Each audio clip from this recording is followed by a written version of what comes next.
of my best friends in Fort Worth, and so I've been wanting to get down here for quite a while. I've heard a lot about your club. Okay.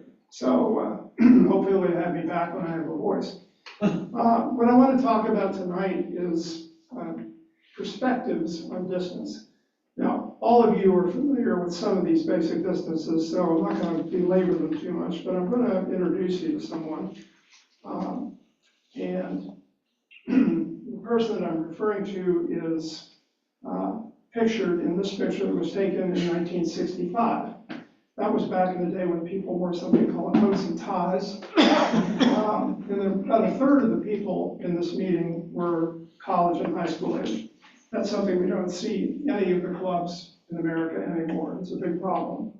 I'm in the center of this picture, and right to the photo left, to my right, is Richard Gott, who is now a retired professor emeritus at Princeton University. He's one of the world's leading general relativists, and he made a major discovery that I will talk about in a little bit. In addition to that, he's an author of 7 books, a couple of them with Neil deGrasse Tyson, most recently, Welcome to the Universe. And I'll be talking about Richard. I've known him since he was 12 and I was 11. We traveled a lot together. We worked in the Louisville Junior Astronomical Society, giving talks and programs. We traveled across the US and Canada in 1967, and in Europe in 1969. I was best man at his wedding, so he'll come up a couple times. Now, at the time that that picture was taken in 1965, the world altitude record was 249 miles. That's it. It was Voskhod 2. It was a couple of Russian cosmonauts. And to give you just an idea of why that record was set, here's the Earth, here's the moon at a proper distance and size. And of course, the moon was near apogee at the time, about 4 inches further than this. And they did a figure 8 around the moon, so they looped kind of high. They weren't falling into orbit. And as a result, just 5 years after Richard and I went to that convention, this altitude record of 249,000 miles was set, 1,000-fold increase. Well, it's been 54 years since then, and guess what the world altitude record for humans still is? Apollo 13, still is. Of course, we want to increase that again. We want to increase it 1,000-fold again and go here. Elon's working on here in your state, and it would seem likely that if we were going to travel from the Earth to Mars, and I'm going to get these closer together here.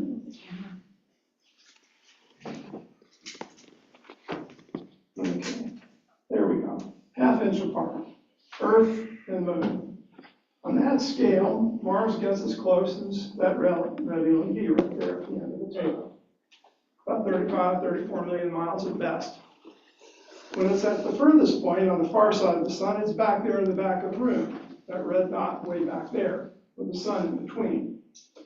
Now, it seems logical, doesn't it, that if we were going to go to Mars, this would be when we do it. Right. We'd simply intercept it at opposition here. But that's not the trick we're going to do. We're not going to travel 35 million miles to Mars, or even 250. It's going to take us over 300 million miles. And the reason for that is very simple. First of all, in order to go straight out to Mars at opposition, we have to undo the Earth's orbital velocity around the sun. 67,000 miles per hour is worth of it. That's 2.5 times the escape velocity from Earth. Takes way too much fuel. Can't do it. So, additional problem is that we also need a vector that moves straight out of the Earth's gravity well. It's like going straight up a mountain instead of zigzagging across the face of the mountain. Again, way too much fuel. So what we'll actually do is use the Earth's orbital velocity like this. We already have it sitting on the launch pad, so why not use it? We'll just cruise along with the Earth with a little vector outward and just drift out slowly, like we're zigzagging across the mountain, eliminating both of those vectors that we talked about, and arriving 9 months later at Mars. It's called the Hohmann transfer orbit, and it's about 320 million miles long. It's a long journey, but it's fuel efficient, and that's the key. Well, what about our space vehicles that don't have humans aboard?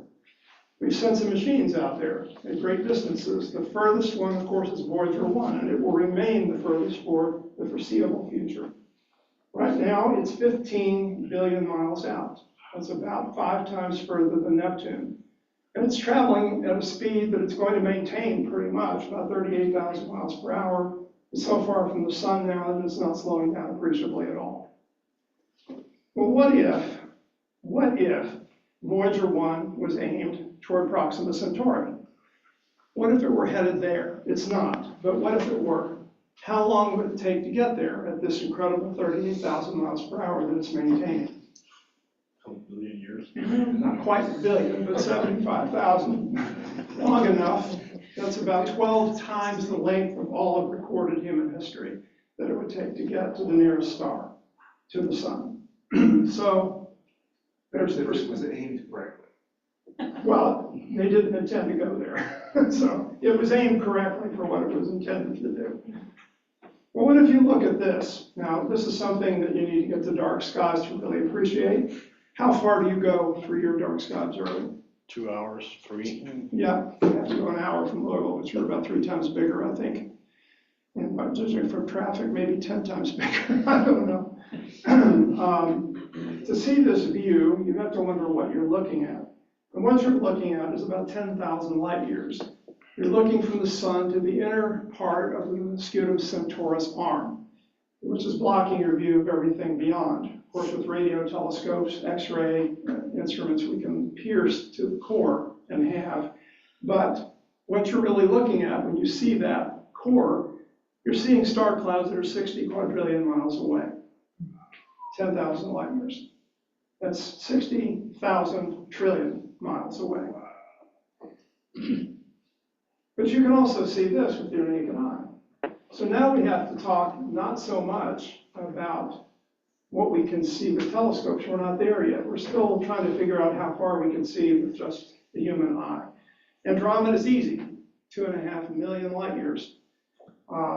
It would seem to be no problem at all to look that far. And to do so, we have to, of course, consider the local group of galaxies, 3 principal ones: the Milky Way, Andromeda, which, by the way, may not be much more massive than the Milky Way. In February of this year, a study was released indicating that because of excess dark matter found in the Milky Way, we may rival it at 800 billion solar masses. So even though it's bigger in extent than we are, and has more stars than we do, we may have the edge in dark matter. At least that's the conclusion they reached in London. And M33, another spiral out here.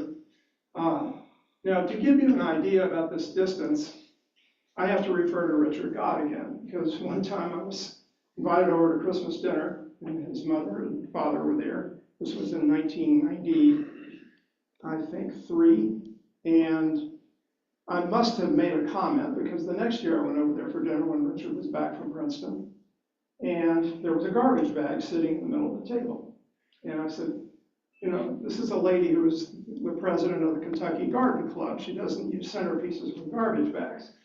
And so she unveiled this, a gift for me, and it was 1 million beads. Apparently I had made the comment a year earlier, I wish I had 1 million of something to show people. She didn't know I was talking about money.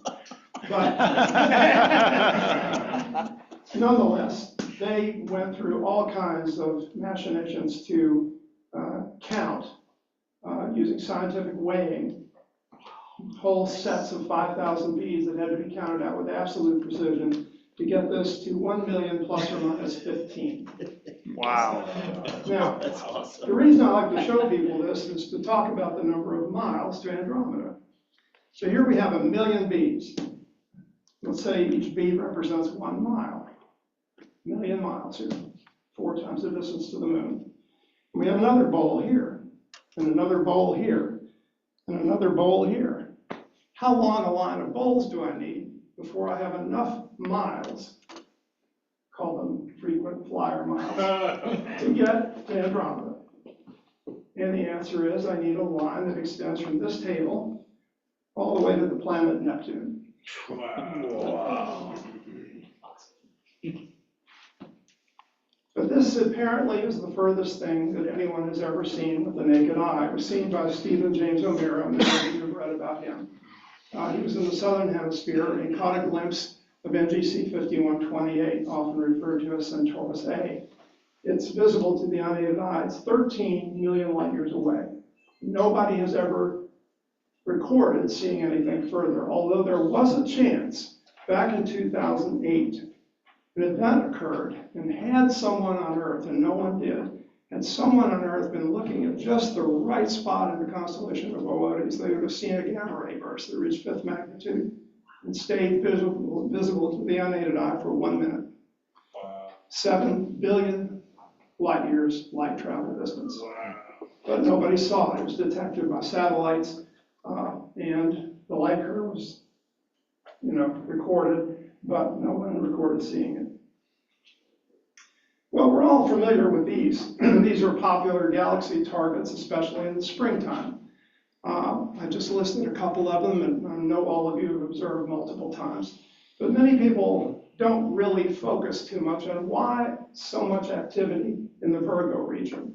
Why is there this incredible cluster in constellation Virgo surrounded by a lot of those other major galaxies in Coma Berenices, Ursa Major, some in Leo, some in Canis Venatici, and so forth.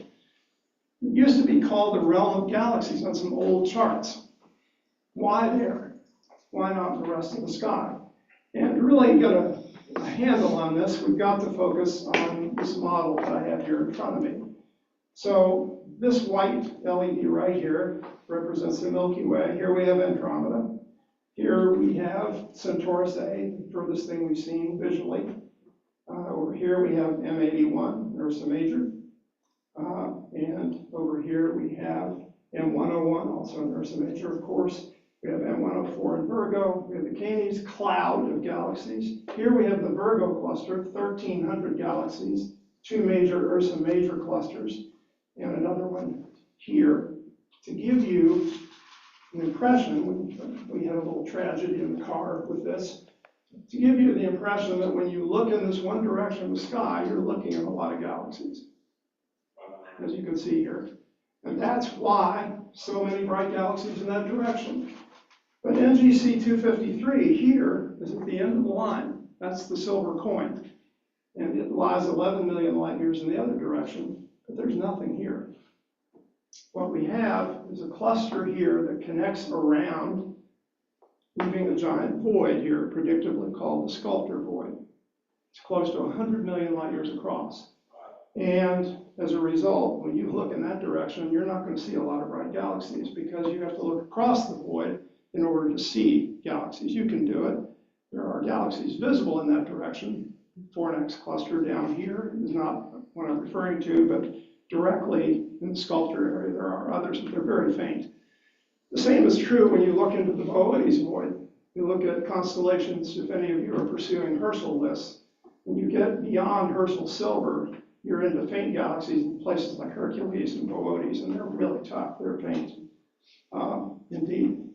So if we back away from this, we see a larger structure that's 250 million light years across. And that's called Laniakea, which means in Hawaiian, immeasurable heaven, except obviously we've measured it.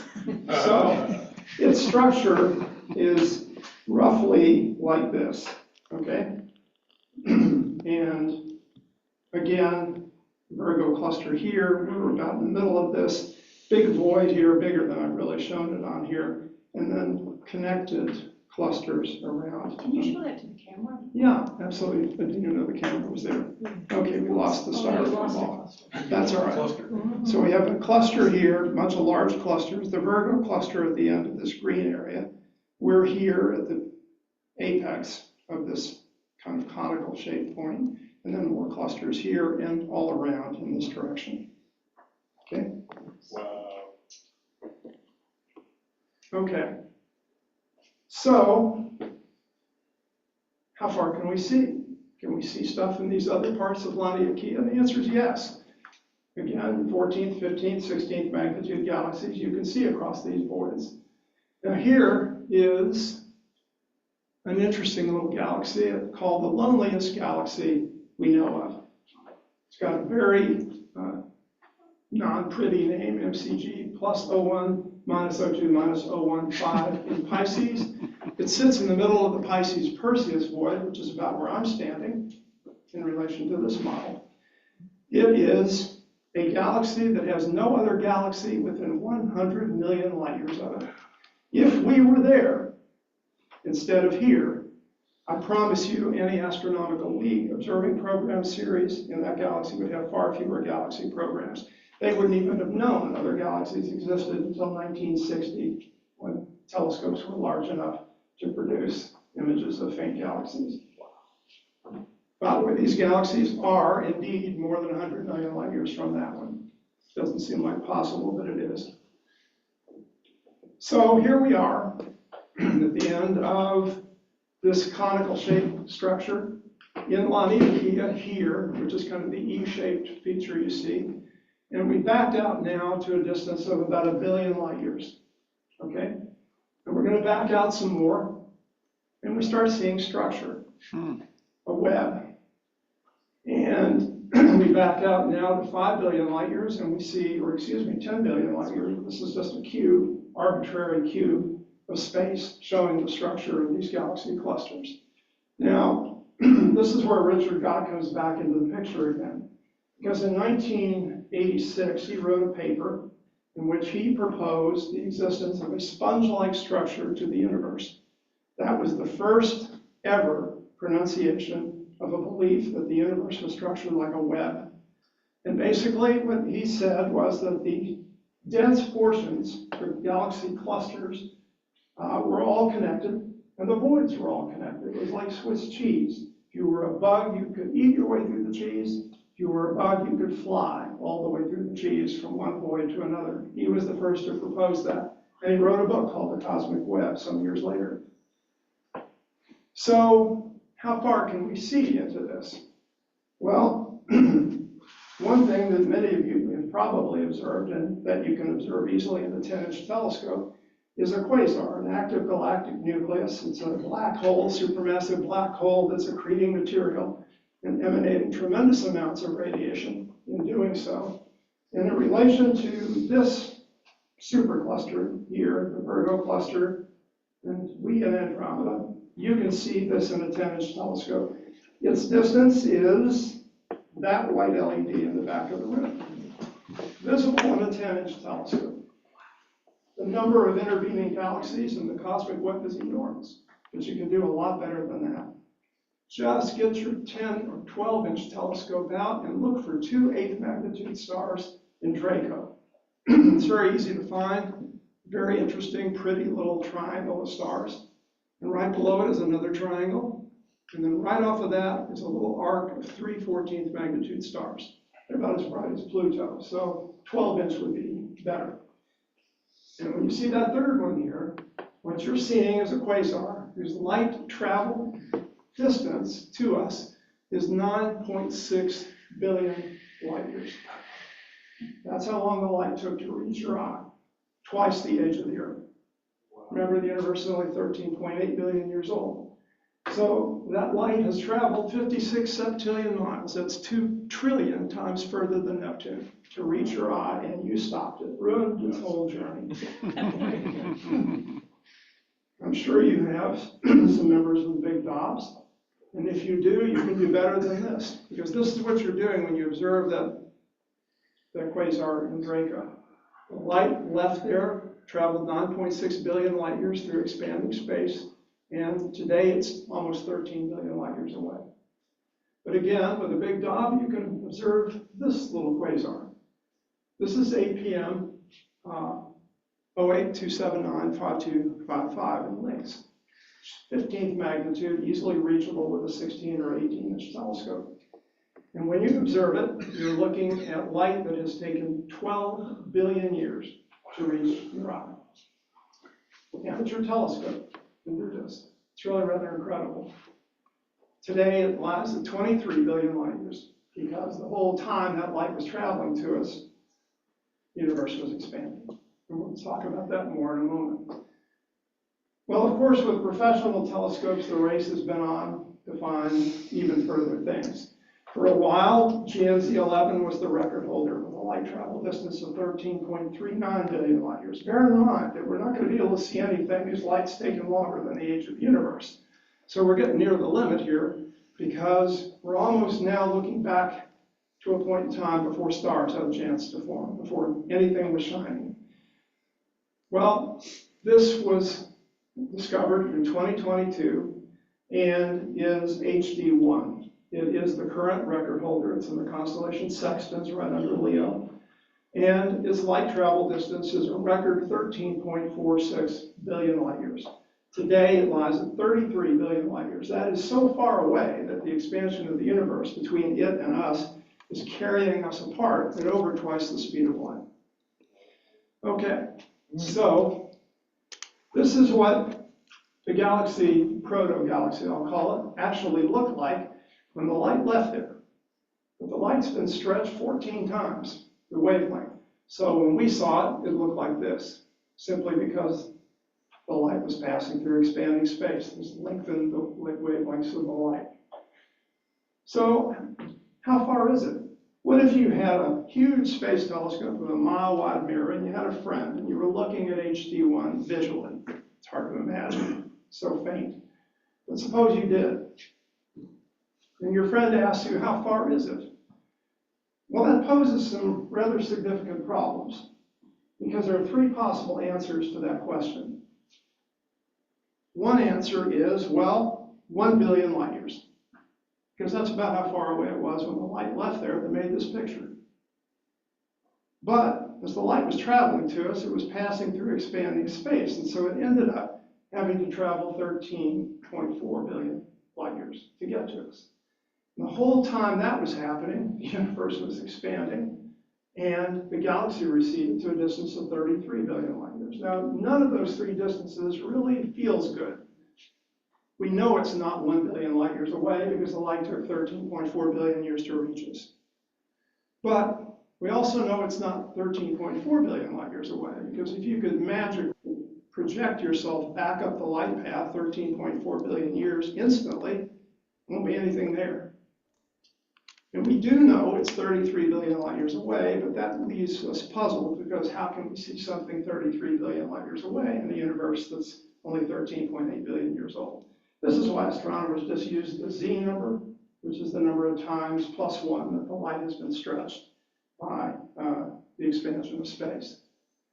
The best way to understand this problem is to imagine a father taking his daughter, we'll call her Emily, she's going to be our photon. And he's told her how to do the crawl, and it's taking her to the pool, and now it's time for her to swim 10 feet to dad. Now, the problem with this is that it's a magic swimming pool. The swimming pool constantly expands. The floor stretches, the walls get further apart, extra water sprinkles in to keep the depth up. And so she's hanging on the wall. The wall will be HD1. Dad, that's going to be us. So the light's going to leave there. She's got 10 feet to go, and she starts to swim. But because it keeps expanding in front of her, she ends up swimming 100 feet before she gets to Dad. And by the time she gets to Dad, she looks over her shoulder, and the wall's now 300 feet behind her. So there's the 1 billion light years away that HD1 was when the light left there. This light had to travel 100 feet, or 13.9 billion light years to get to us. And by the time it got here, the galaxy had receded to 300 feet, 33 billion light years. Now, rarely somebody will ask me, well, there's something wrong with this diagram. And they say, this vertical line that you've got here represents where the origin of the photon was. So how did the origin end up separating from the origin? Well, that has to do with the fact that when photons leave a galaxy, the space between those photons and the galaxy is also expanding. And so the photon's relative speed to the galaxy actually increases over the speed of light. Further apart they travel, the more space is expanding, the faster that speed is. Doesn't violate special relativity. Nobody's observing the photons moving away. The photons are only moving at the speed of light, but relative separation of the two is greater, and this distance right here accommodates that. So if we had a static universe, the universe weren't expanding at all, we'd be able to see unlimited distance. It would just be a question of two things: how long have you got to wait, and how big a telescope do you have? If you've got 1 trillion years you can wait to observe something, you'll eventually get light from something that far away, 1 trillion light years away. But you're going to need one big, big telescope to pick up the few photons that have made it to your telescope from that distance. But it is possible. But we don't live in a static universe. Our universe is expanding, as you all know. So here we have a problem. Because of that expansion, there are now horizons beyond which we can't see. And they forever limit our ability to see. To understand those horizons, I've drawn this little diagram. It's not perfect, but it will give you an idea. And this light blue area represents a radius around the Earth with a radius of 13.8 billion light years. That's simply how far light has had time to travel to us in the age of the universe. This yellow line is a different beast altogether. It's the Hubble distance, about 14.4 billion light years. And that's simply the point where the expansion of space is carrying it and us apart at the speed of light. They're not related, really. It's coincidental that they're so close to each other, but nonetheless, there it is. So here's HD1. Its light travel distance, 13.4 billion light years. Today it's out at 33. Okay, no problem. But most galaxies, all galaxies are closer, right? HD1's the furthest galaxy we've ever observed. So all other galaxies have shorter light travel times and distances and are closer to us. Well, what if hypothetically we could see a galaxy whose light took all 13.8 billion years to reach us? Galaxies hadn't formed then, but suppose one had. Right after the universe became transparent, shortly after the Big Bang, boom, there's a galaxy shining, and its light took the entire age of the universe to get to us. If there were such a thing, and when we see it, we would know that that galaxy today lies at 46 billion light years. And that's called the cosmic particle horizon, or what professional astronomers like to refer to as the edge of the observable universe. It's the location today of the furthest possible thing that we could see today, if something had been shining 13.8 billion years ago, and we're just now seeing it. Okay? So that's a horizon. But there are others. And by the way, everybody's got one of these horizons around them, no matter where in the universe you are. Everybody's got a 46 billion light year radius around them. So some of them might overlap ours, others don't. Well, what about this galaxy? Here we have a galaxy of 15 billion light years. Notice it's beyond the Hubble distance. That means that it and we are separating at greater than the speed of light. The first question I have is, can we see it? Can we photograph this galaxy? No. Well, we photographed HD1, it's out at 33. See, once upon a time, that galaxy was closer, and its old light still flowing in. So yes, we can see its old light. But what you're saying no to makes sense, because here's the question: what if a supernova goes off in that galaxy today? Yeah, we'll never see it. Never see that. Anybody think it's otherwise? Actually, we can. It's crazy. Even though we and it are separating at greater than the speed of light, the space between it and our Hubble distance is not. So those photons can make it inside the Hubble distance, and once they do, they can make it the rest of the way. It's going to take a long time. But this only works to a distance of 16 million light years.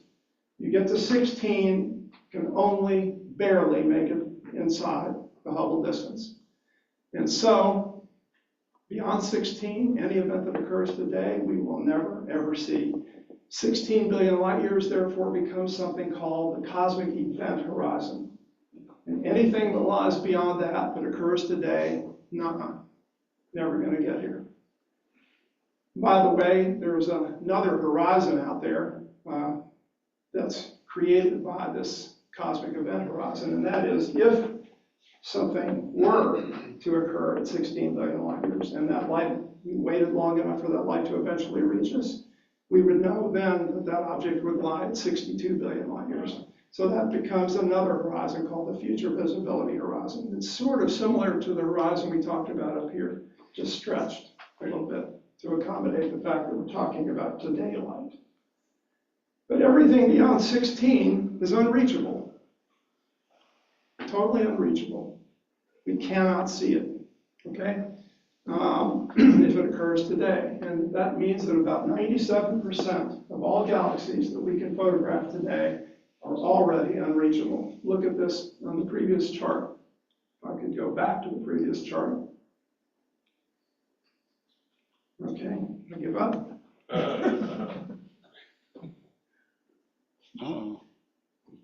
It's unreachable. Apparently, something says it's unstable. It's working on my computer screen. Oh, maybe it's Zoom. I wonder if it's internet connections.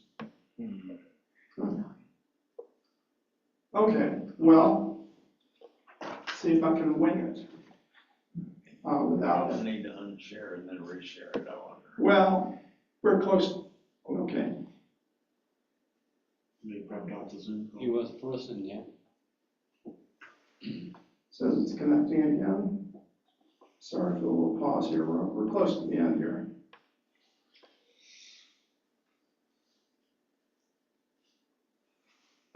Is it connected to the power, your laptop? Mm-hmm. Okay. Yeah, it's an internet issue.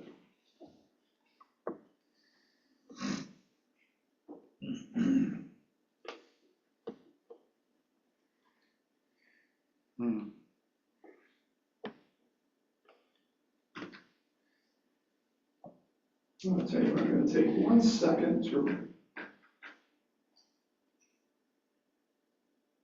Still nothing. So you're trying to share it? Yeah, I mean, Terry, check Reconnect. the key. So I remember initially you had to share him, approve him twice.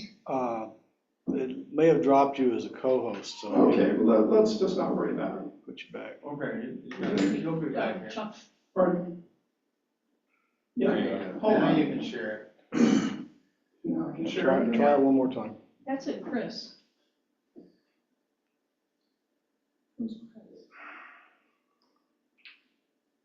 Okay, share screen. Bingo. How's it? There we go. Okay, here we go. Is it working? Yep. All right. No, yeah, okay. All right, so the question, I think we were talking about the fact that about 97% of all galaxies that we can actually photograph, the last photons that we will ever receive from those galaxies left there a long time ago. They're still flowing in, but anything happening recently, we'll never see. 97%.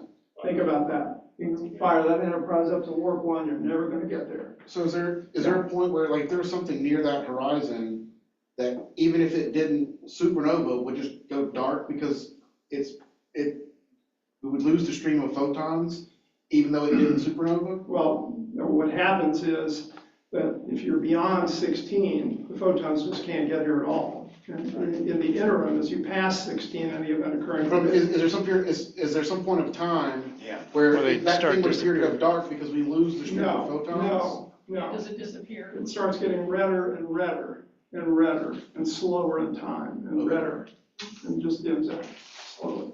Oh, So the So way that it's entirely, moving, so the eventually radio, it shifts entirely into the infrared. Yeah. right. Where we no longer see it. then into the radio. And then It'd be out of the visible light spectrum. It just reds out. Okay. So the question always is, and you hear this asked all the time, how big is the whole thing? Well, of course, as you know from your teaching, I'm sure you get this question a lot. Astronomers have been studying the anisotropies, they're called, or the temperature modelings, if you will, in the cosmic microwave background. And what they're looking for is to determine if they're smaller than they are predicted to be, or larger than they should be predicted to be, or the same size they're predicted to be. And in studying this with COBE, WMAP, and most recently the Planck satellite, they have determined that the modelings are about the size they projected them to be, which would mean the universe, the geometry, if you will, the global geometry of the universe is flat. Articulate a triangle among three stars, no matter how far apart, 180 degrees in that triangle. Now, if that's the case, the universe becomes infinite at an infinite date in the future. Call it infinite. If the modelings are small, it means that we live in an open universe with a negatively curved geometry, which means it's infinite and always has been. But if the modelings were too big, it means it's analogous to being the surface of a sphere, curved positively, finite in volume, but unbounded. So Planck says it's flat with a 0.4% margin of error. Now that's 1 part in 250. Hold that thought. So if it's open or flat, generally just call it infinite. But there's still a chance it's closed. It's perched right on that razor edge, so it could be closed. If it's closed, cosmologists have determined how large it would have to be, because it would be finite in size. The smallest it could be, the absolute smallest it could be, remember that number, is 250 times larger in diameter than the diameter of the observable universe. Because if it were smaller than that, it would be outside that margin of error, and we would know, we would be able to detect the curvature, but we can't. So 250 times larger, and that's 15 million times larger in volume, is the smallest that a closed universe could possibly be. Alan Guth and Andre Linde, the two leading inflationary cosmologists, however, calculated what they thought it would be. Guth thought it would be 300 sextillion times larger than the observable universe in diameter, cube that for the volume. And Andre Linde said it could be as large as 10 to the 40,000th power times larger. Now, if you want to type that number, you're welcome to.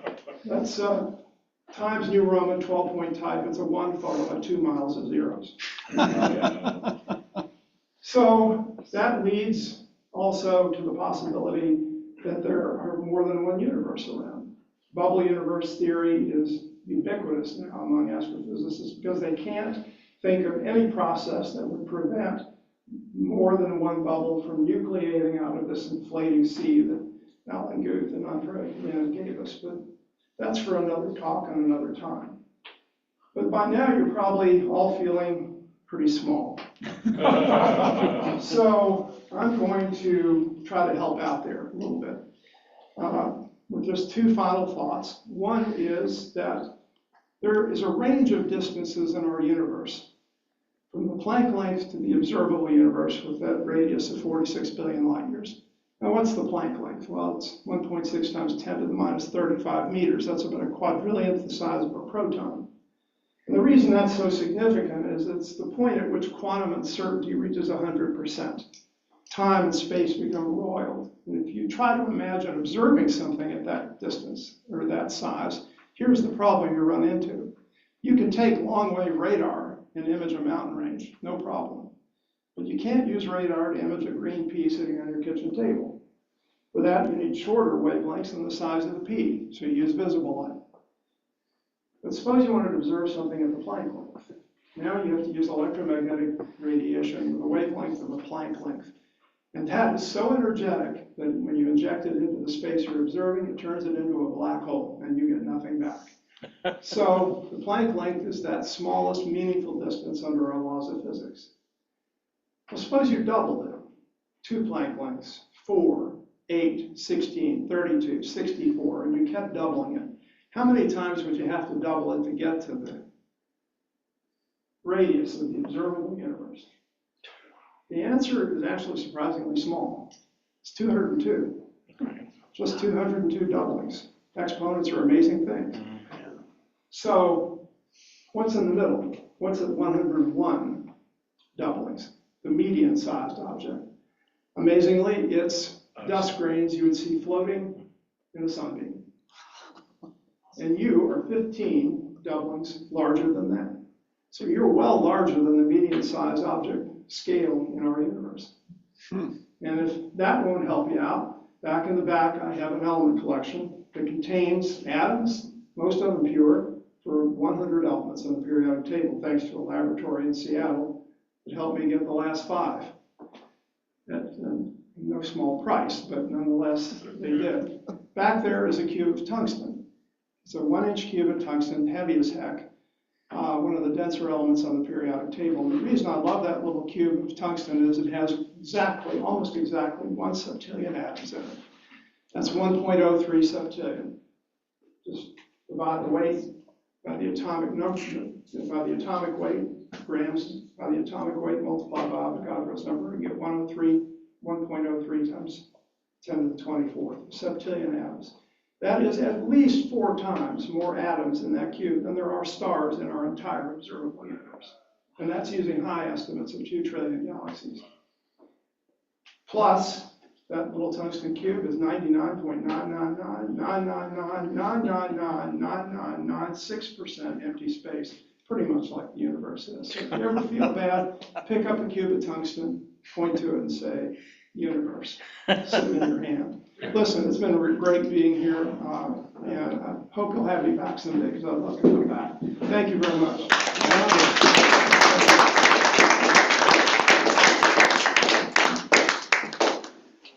Thank you so much, and I'm wondering if we can point the camera back at My the mic hurts display. now. Maybe stand up. Yeah, Just take a laptop back there. yeah, that's true.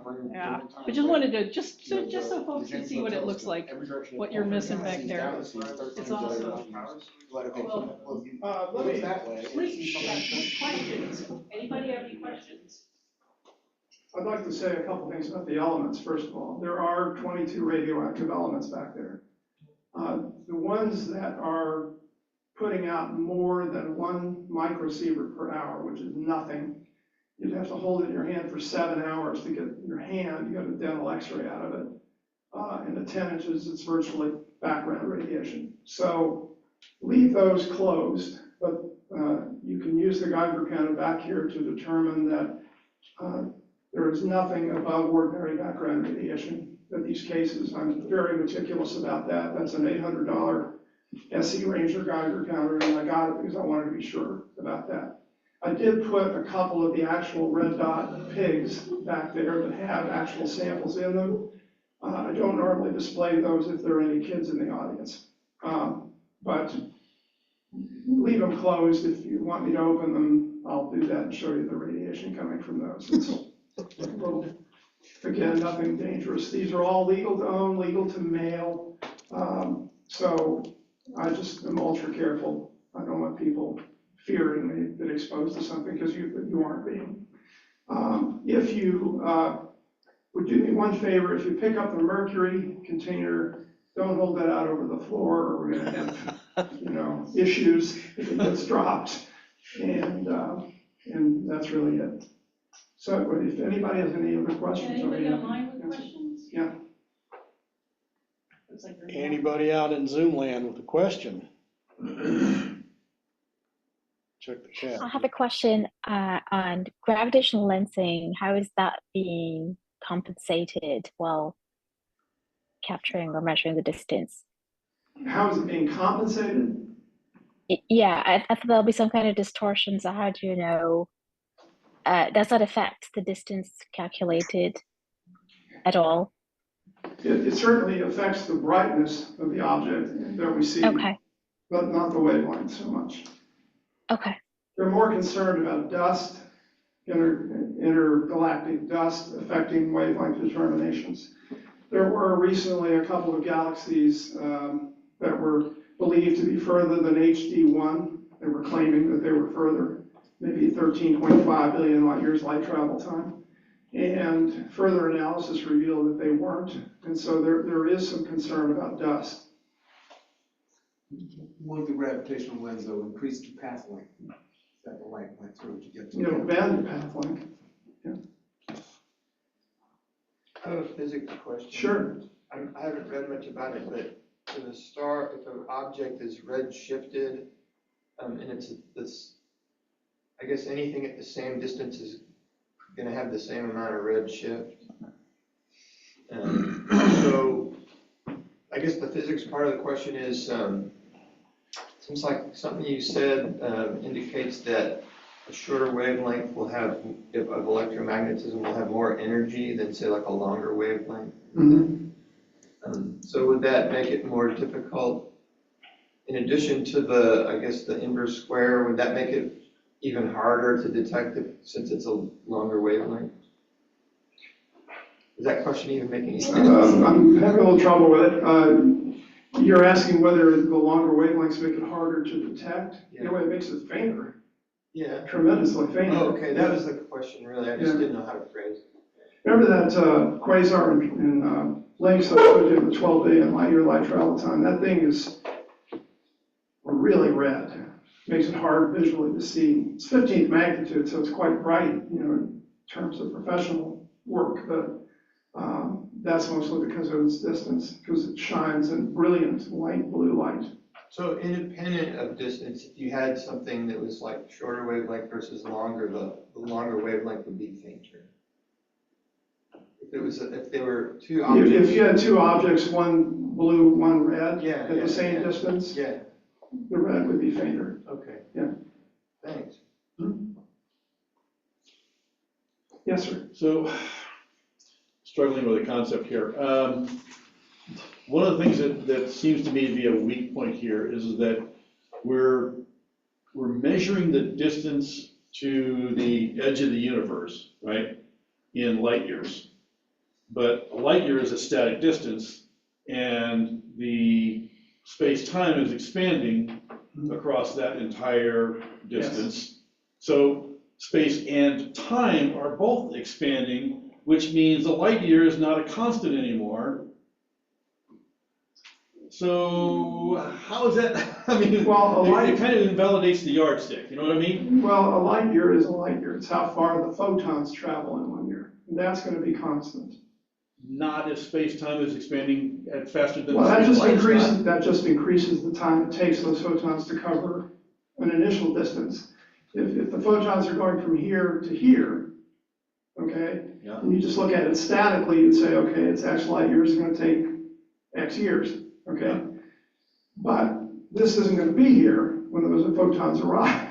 It's going to be over here somewhere. Right. Because of that expansion. So they have to travel. They're still traveling the speed of light, but it's like whack-a-mole. This thing is just moving on them. the photons are traveling at the speed of light, yeah. But space is expanding at greater than the speed of light. Well, over distances of over greater distances, yes. Light years, yeah. So, like I said, at that point, that seems to kind of invalidate the yardstick at greater than a certain horizon, right? What is the time? I mean, it seems to me like it seems to me like what we can really only say is that we started out 13 or 14 billion years from the point of the Big Bang, and no. You wonder where the Big Bang occurred? Yeah. You have your nose. Every place was at the Big Bang. Well, right, but all right. Say if you were instantly transported, say we have a 46 billion light year event horizon, right? Okay. No, it's just a horizon. It's not an event horizon. Well, it's all right. It's only what we can see. It's just the distance beyond which we cannot currently see. Right. Okay. But if you were to instantly transport to, say, something deep in the Fornax cluster, right? It's also got a 46 billion light year horizon, correct? Correct. But it's a long ass ways away from us. So its event horizon is well past our event horizon, is it not? Yes. Okay. Yeah, there are things that. So basically, somebody in the Fornax cluster can see things in the opposite direction from Earth. People on the moon that can is see things well beyond our horizon. People on the moon can see things 250,000 miles further than we can. Right. Yeah, any distance like that, that's true. But like I said, it seems to me at that point the measurement standard of a light year ceases to become valid. The measure is valid. We know how fast photons travel in vacuum. Okay, that's been measured. What's changing on you is the target. Okay, photons leave here, going here, 10 light years. It's going to take 10 years. But if this thing moves here during that 10 years, the photons are still trying to get there. It's not because they're not moving at the speed of light. There still are, but the target's moving back. Wait a minute. That would be true if the expansion was only between the photon and the target, but there's also expansion behind the photon Correct. that it's already traveled. Correct. Well, so that's not really a light year anymore. Well, That's greater than a light year, isn't it? it doesn't invalidate the light year. Okay, the light year is. The point is that the light year is no longer a distance, the light year is a time only. Well, it's always. Because the distance is expanding while it's traveling. Well, It's a relative. if you and I took off in opposite directions from one another. Yeah. I start running this way and you start running that way. Yeah. Okay, and I throw a baseball that's not gonna drop, it's just gonna keep heading toward you, but you keep outrunning it.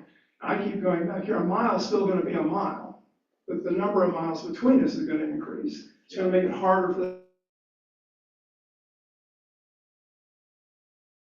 baseball to reach you. Okay, it's not invalidating the mile.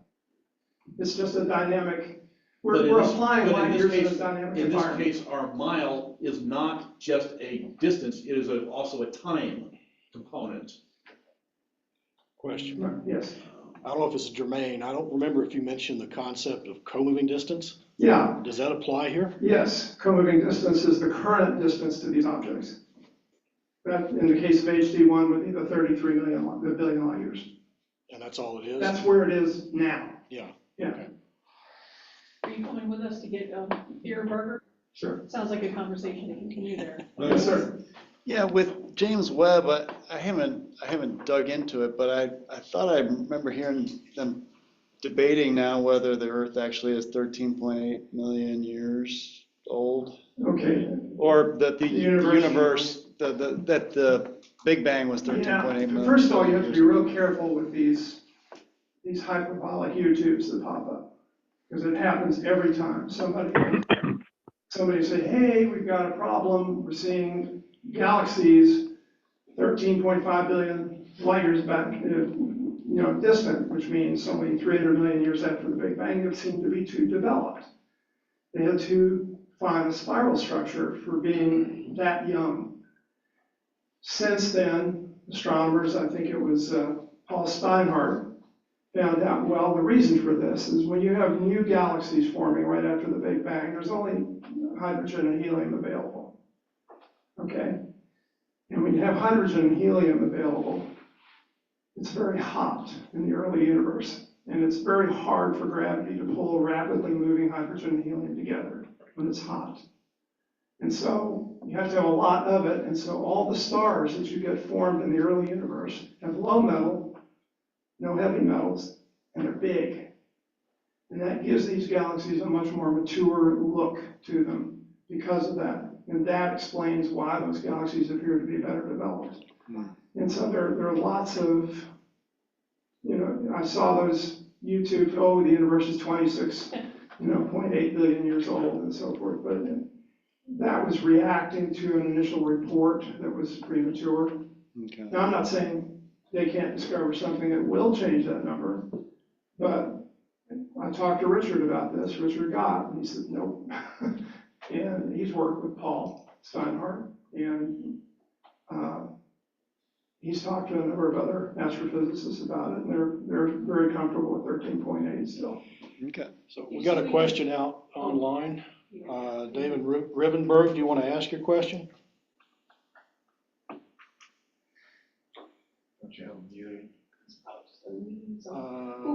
All right, there we go. Sorry. Go ahead, David. Show you guys while you're asking the question. Here's his galaxy setup. Just wanted to give you an idea. Go ahead, David. All right, so regarding dark energy and the expansion of space, as space expands, does the amount of dark energy stay the same and the density of it get decreased? Or does more dark energy get created to fill the new space that's now there? No one's sure, and that's why there are some theories that the accelerated expansion of the universe might actually reverse again and cease to be accelerating. Because they don't know the answer to that question yet.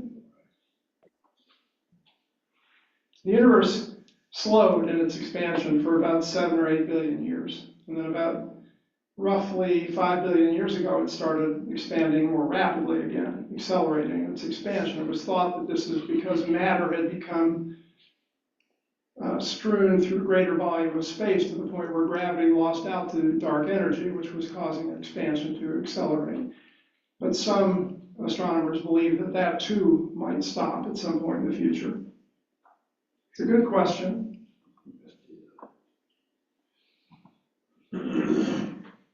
All right, thank you. Go ahead, David. Other So, questions? Brian, you Somebody have a had a question? question, Brian? So I guess that brings a good question, a comment. So if it's changing, the speed that things are expanding, or has been changing over the years, so that means not necessarily that the distance that we're talking about is precisely the time that we see, right? These if the expansion continues to accelerate, these horizons I talked about tonight will get closer to us. Okay? The faster the universe expands, the harder it is for light to get to us from closer and closer distances. So if that expansion continues to accelerate, these horizons I talked about tonight get tighter around us. So Yeah, but the way we compute to this day is by light years. Yes.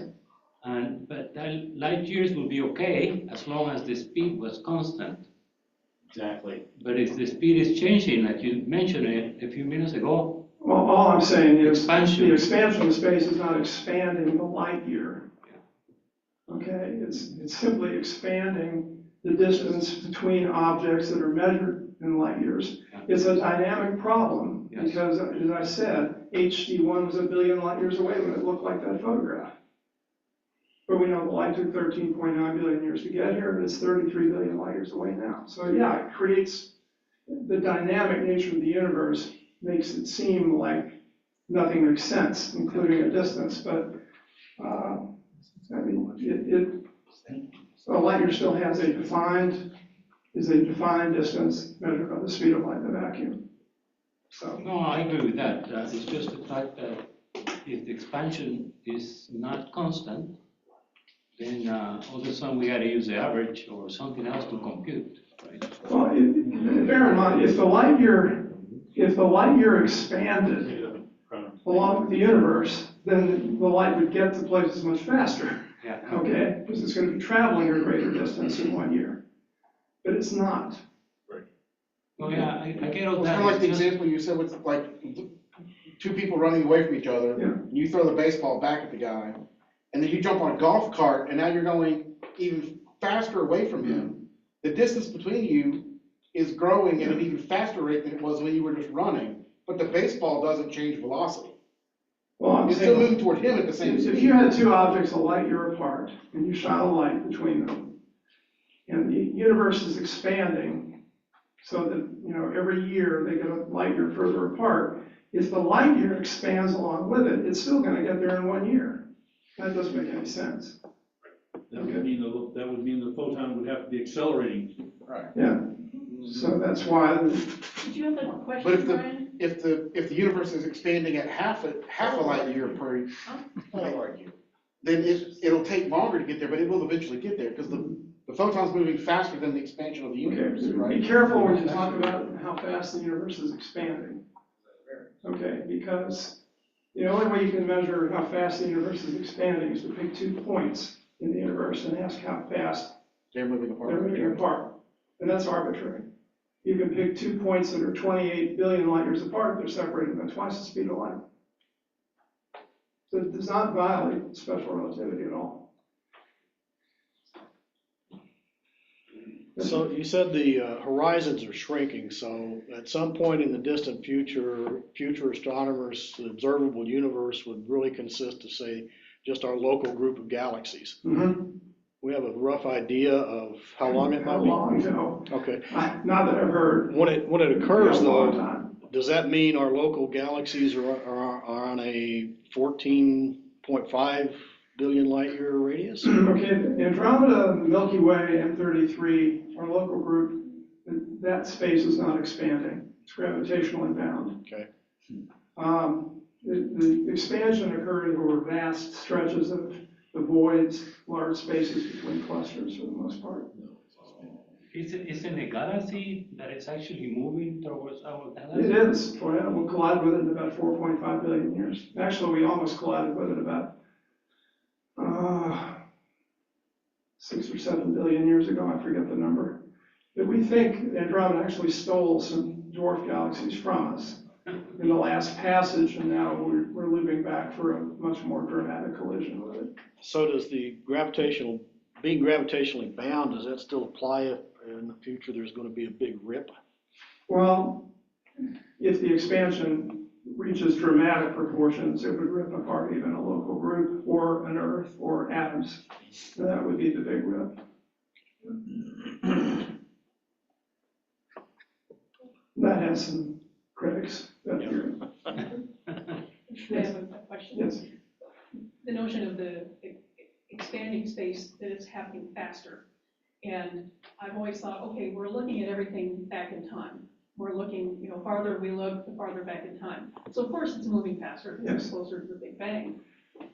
And so how do they know that the expansion is accelerating rather than? Okay, they studied supernovas. They observed supernovas that were close to us.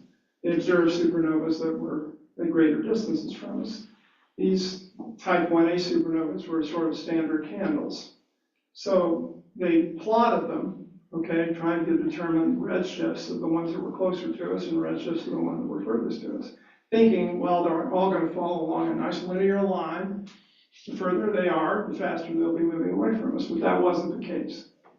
They determined that the ones further away were moving away slower than they expected, whereas the ones closer to us are moving away faster than they expected, which suggests that in more recent times, the universe has been expanding faster. Won the Nobel Prize for them. That's awesome. So cool. Any other questions? Lots of. Right? We could probably keep doing this longer than we want to. That's all right. If I drove all the way here, I might as well answer a few questions. Oh, thank you. No, I really love coming down here. I'll be back. Awesome. Actually, I had looked at your club a couple of years ago because I was coming down to visit the Hammonds, friends of mine in Hazlet, Texas, which is just Fort Worth. He runs 3 airports up there. And you weren't meeting anywhere near the week I was going to be visiting, so I didn't contact you. But Special meeting. yeah, I'm really happy to be here. I've never gotten this many questions before, so a fabulous audience. So I hope you enjoyed the elements up there. That is a collection I use for a program of cosmic origins of elements. I haven't found a way to make that really sing, that program, but it's interesting to look at them. So thank you very much. Really appreciate it. Oh, thank you.